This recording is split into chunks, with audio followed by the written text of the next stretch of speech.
This is a shorter game, simply because the result was fairly basic. The way the game concluded and everything was not terribly upsetting, but just comedic, unfortunate, unnecessary. Either way, let's look at what happened. Even the name of the opening, the way I played it, has a interesting name.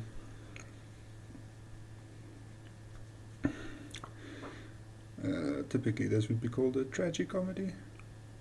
Not because I lost the game, but because the way it developed essentially concluded in a way people would see as comedic and tragic. And it's just one of those things when you are trying to come back into chess and improve.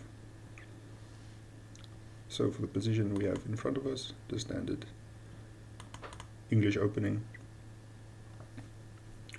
and black is trying to develop in a very solid way, very flexible way. Quick kingside development before deciding how exactly to maneuver these central pawns. If it's like a king's Indian, then of course d6, e5 will happen at some point. If it's like a Grunfeld, which in this game it was, they're typically f5, c5, b5. Just depends on the player, depends on their mood, I imagine, as well. But this game didn't get to that point, nothing too deep. Now the interesting point is normal Grunfeld, of course. An old line would continue with d4, castle, e4, something like d6. And it's an old line because, even though it's played, it's an old line because knight f3 allows the bishop to come out. So it would be a bad transposition for me. It's much more difficult to play it in that way. A very modern way of playing the Grunfeld. What am I doing? Yeah, that's too much. Obviously this is the king's Indian, but after like knight to3, bishop g2, let's say you for some reason ignore all of these things.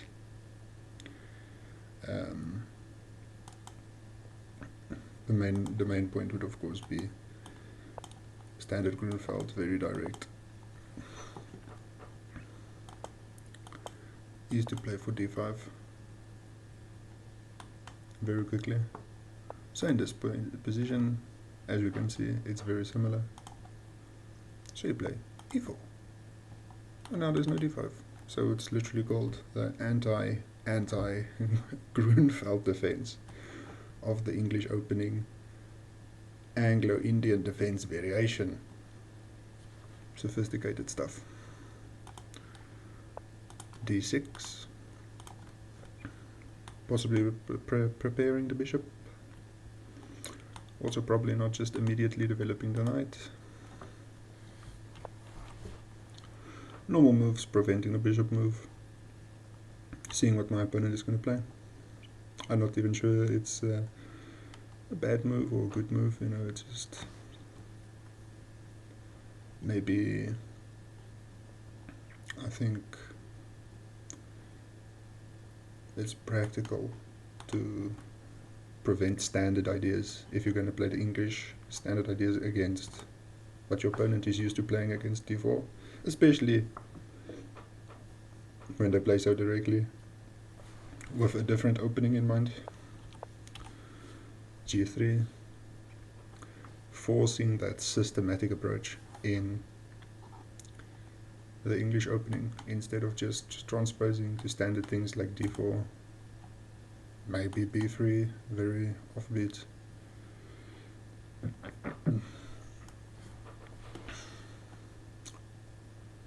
Either way, I'll probably lose a bit of advantage here, if there's anything developing the bishop like this. I'm not sure it's necessary. This whole diagonal's open. I'm not sure the bishop's better, yeah. I'm not sure what he's going to do with his bishop. Look, this development seems wrong. I can just close it. I'm not sure. But the game really didn't get to that point, you know. Queen c8. Oh, look, that's why. That's why he's playing his bishop, because he's gonna vary one move threat the pawn. Oh well. c6 doesn't make a lot of sense. Very passive. Not focusing on developing and weakening this pawn. And that's a significant point, is I'm winning that pawn in a few moves. d4. Okay, my opponent does not want to develop into the center of the knight. I will play d4, and I'm safe to do so. Attacks the pawn, it's not under threat at all. So I attack the loose pawn, just quick development, no crisis. And white setup looks good. He can waste another move, and that will just further weaken the pawn. He can advance the pawn, but he will just lose the pawn. And because of his queen's position, it's just a nice, flexible development that white can't really complain about at all. And you still got away from playing Grunfeld defense that black wanted. I mean, this is not good setup if you're gonna play a Grunfeld. This is just terrible. So I think it was an opening success, and they played d5. So I'm not sure what's going on. Giving me the pawn in this way seems substantially worse, but I'm not sure. Rook c1, just kicking the knight away. The idea was essentially, at least for black, I think, he wanted me to do something. Maybe grab the pawn first, maybe ignore it, and then grab. And this knight is influencing the center. So what happens when you ignore it, right? When you say, okay, that's nice and all, but let me just kick you away. Oh, he just ignores it, but look at the placement, right? X-ray on the queen. So you just ignore everything he does. Best move, knight b5, weak square, weak, hole in the position weakness, a major strategic and tactical flaw for my opponent. Threatening to fork these pieces, exchanging this bishop won't really help. You just lose more. And look how open it is now, with a direct threat of winning a piece. And the same double threat, capture and skewering, forking. Either way, he moves away. Now his knight is out of the game. Can't do anything. Knight d6, in between move. Queen d7. I play a very weak move that doesn't make too much sense. I would say practically. Oh, practically it's useful, right? But pragmatically, the best way is to not just look at this very nicely placed knight, but to transform the position. Knight takes is not a problem. Knight takes, check. Bishop takes, queen takes, and counter pieces. I am up material, no problems at all. But I play it in the complicated way, you know. You already get the feeling that maybe I'm not very sharp in this game for some reason.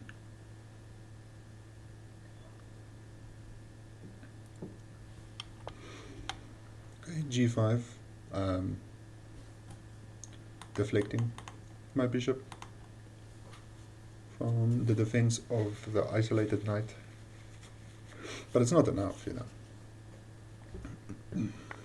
So I take. He just immediately grabs, no complications or whatever, even though he's, you know, down this material. He just chooses this way of playing. Bishop captures, nothing special. I was really losing my focus, I think, my feeling, because look how loose everything is compared to the previous two games. In this instance, this bishop's undefended. You can capture this with a threat if I have to recapture. There's d4, which also attacks the d5 pawn. So it seems like I went from a very stable, strong position and I lost control. Interesting, right?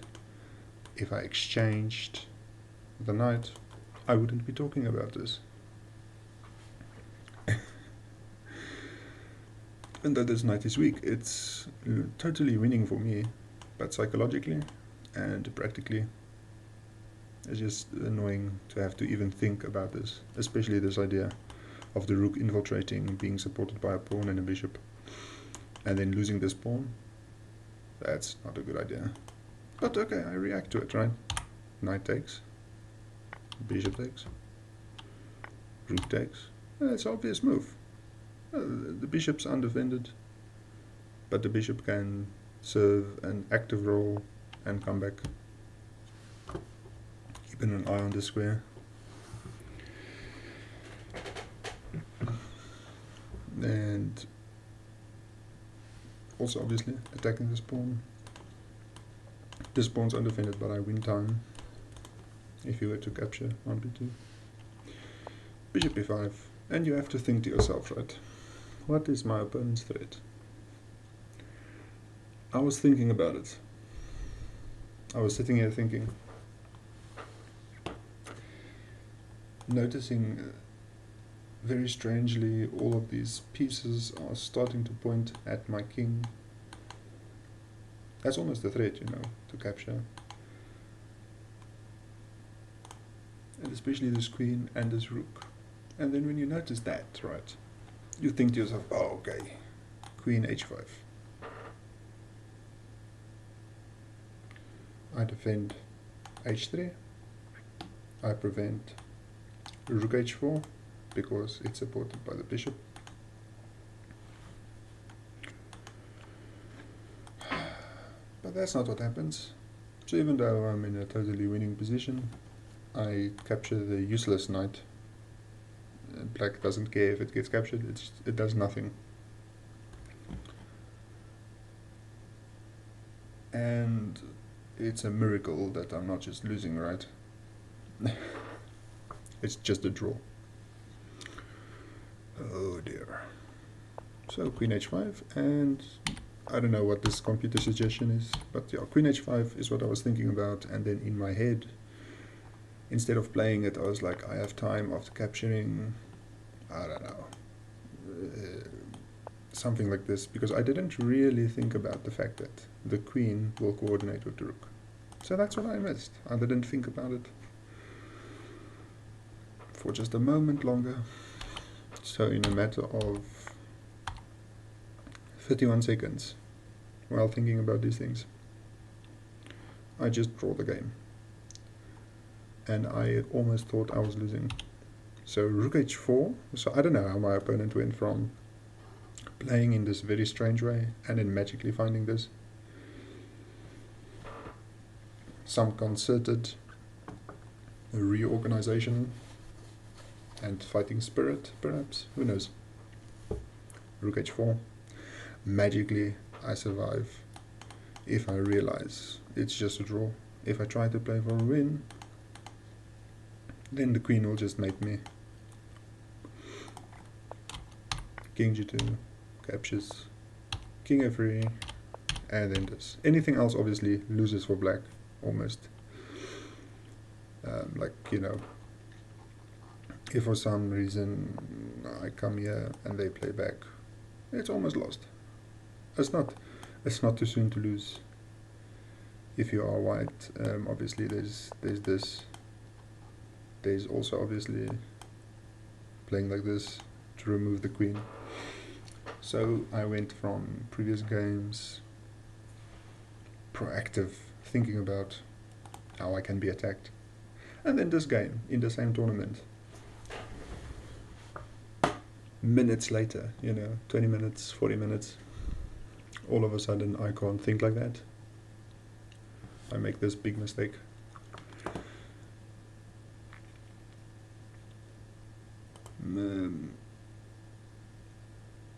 Feels strange. Completely unnecessary. At least I didn't lose. So queen h3, and we just move like that. So I think the game was interesting for what it was. The opening,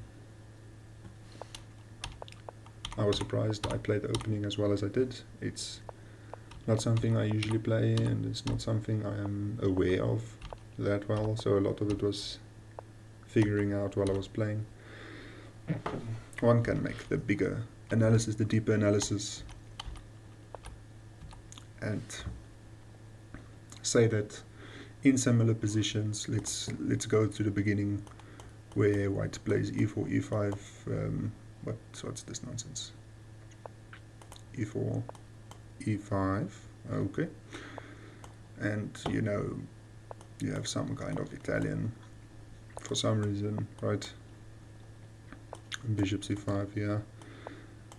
I'm not sure what the lines are, but instead of playing bishop c4, now for some reason you see there's no attack, so you play g3, and you get this structure.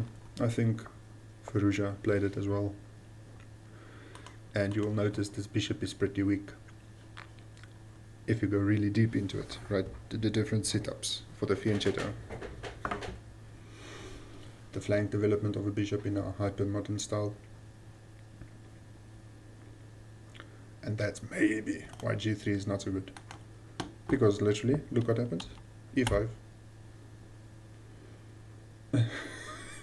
I mean, I wasn't sure, is this a good move or whatever, because I'm playing d5, But that's the difference between my position and my opponent's. My opponent's bishop will get opened, while mine is still stuck behind my pawn, and he doesn't have to open it any further. Either way, I'm not sure how to think about the openings in that deep way. But it was maybe an okay game. I executed some good ideas, got a very, very, very massive advantage. That was just completely winning. I mean, this is the computer analysis. Let's see if it actually shows up. The computer analysis, you can clearly see like everything's fine, and because I play g3, it's somehow slight initiative for black, and yeah, should have played d4. d4, let's look at the engine line. d4, e5, and you just have a nice modern King's Indian, right?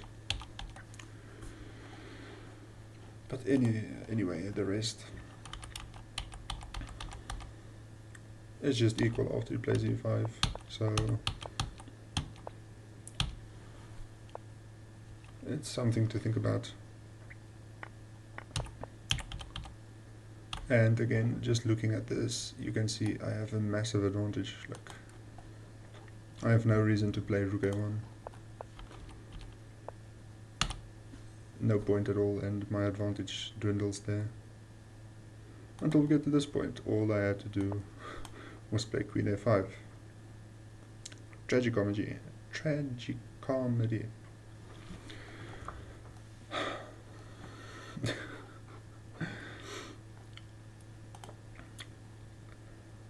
But thank you for watching. I hope you can leave a comment, your view, your experience. Very helpful to improve and learn about these squares on a chessboard, and of course how to defend yourself from getting mated.